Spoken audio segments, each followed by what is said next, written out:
हर शहर में एक सच छुपा होता है और हर सच किसी न किसी कीमत पर सामने आता है। लेकिन समीर के शहर में जो बाहर आया वो इंसानों के लिए नहीं था।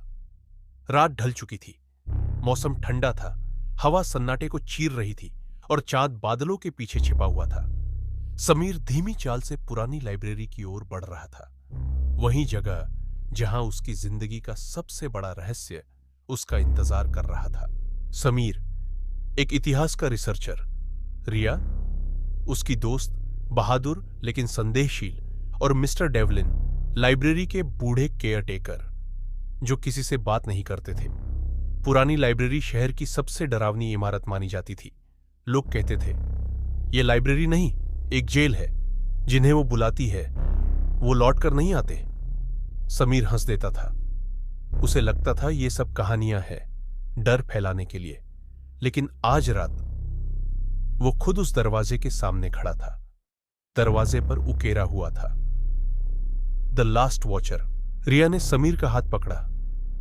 मुझे अच्छा नहीं लग रहा समीर, ये जगह ठंडी नहीं, खाली लग रही है। समीर ने टॉर्च जलाई, दरवाजा धक्का दिया और धड़म से लकड़ी टूटी।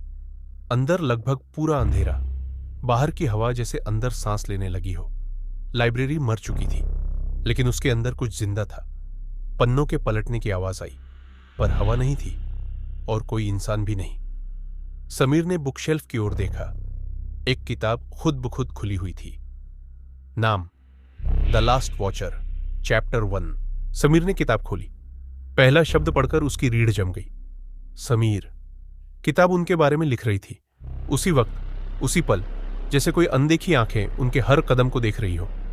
रिया कांपते हुए बोली, ये हमारी कहानी लिख रही है? अभी इसी समय? पन्ने खुद पलटे। अब लिखा था। और फिर रिया ने पीछे मुड़कर देखा। रिया चीख पड़ी। उसके पीछे कोई खड़ा था, लेकिन जब समीर ने देखा वहां कुछ भी नहीं था। अचानक टॉर्च बंद हो गई, कमरे में अंधेरा भर गया और तभी एक धीमी आवाज, तुम यहां नहीं आना चाहिए था। मिस्टर डेवलिन अंधेरे में से उभरे। उनकी आंखों में वो डर था जो किसी ने बहुत देखा हो, बहुत सहा हो। उन्होंने कहा, ये लाइब्रेरी किताबें नहीं रखती, ये लोगों की किस्मत रखती है। समीर ने पूछा, द लास्ट वॉचर क्या है? डेवलिन की आवाज टूटी, वो जो दुनिया को देखते देखते खुद नर्क में बदल गया। फिर उन्होंने रिया की ओर इशारा किया। किताब ने उसकी मौत लिख दी है और जो लिखा जाए वो मिटता नहीं। रिया ने किताब झपट कर बंद कर दी। तभी पूरा कमरा हिलने लगा। गुस्से की आवाज, जैसे किसी विशाल चीज को जगाया गया हो। शेल्फ खुद गिरने लगे, पन्ने हवा में उड़कर घूमने लगे, जैसे हजारों आंखें एक साथ देख रही हों। समीर चिल्लाया, किताब जलानी होगी। डेवलिन ने कहा, किताब नहीं, उस वॉचर को मारना होगा जो इसे लिख रहा है। रिया ने कांपते हुए पूछा, वो कहां है? डेवलिन ने ऊपर इशारा किया। लाइब्रेरी की सबसे ऊंची मंजिल, घंटाघर। 3 सीढ़ियां चढ़ते हैं। अंधेरा, हवा, पुरानी लकड़ी की चरमराहट। ऊपर पहुंचते ही एक विशाल कमरा। मध्यम रोशनी में एक आकृति दिखती है, लंबी, दुबली, जिसके सिर पर आंख ही आंख थी।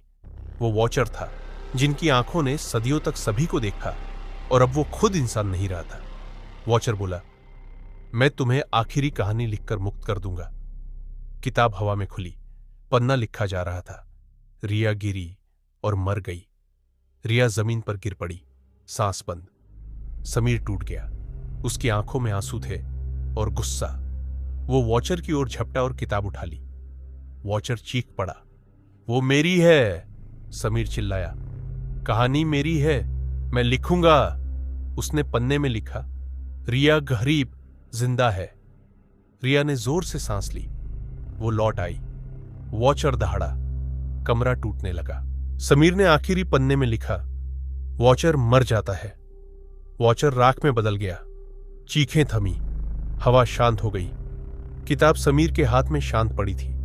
रिया ने धीरे से कहा, हम बच गए? डेवलिन ने सिर हिलाया। तुम दोनों, हां, लेकिन किताब अब तुम्हारी है समीर। वॉचर मर गया, पर लास्ट वॉचर वही बनता है जो उसकी किताब को छूता है। समीर पीछे हट गया। किताब उसके हाथ से चिपकी हुई थी, जैसे वो खुद उसे छोड़ना नहीं चाहती। रिया ने डर से पूछा, समीर, तुम्हारी आंखें इतनी लाल क्यों हो रही हैं? समीर ने कोई जवाब नहीं दिया। वो बस किताब को देखता रहा और दुनिया को एक नए नजरिए से, एक खतरनाक नजरिए से। कहानी खत्म नहीं हुई थी, बस रोल बदल गए थे। अब नया वॉचर समीर था।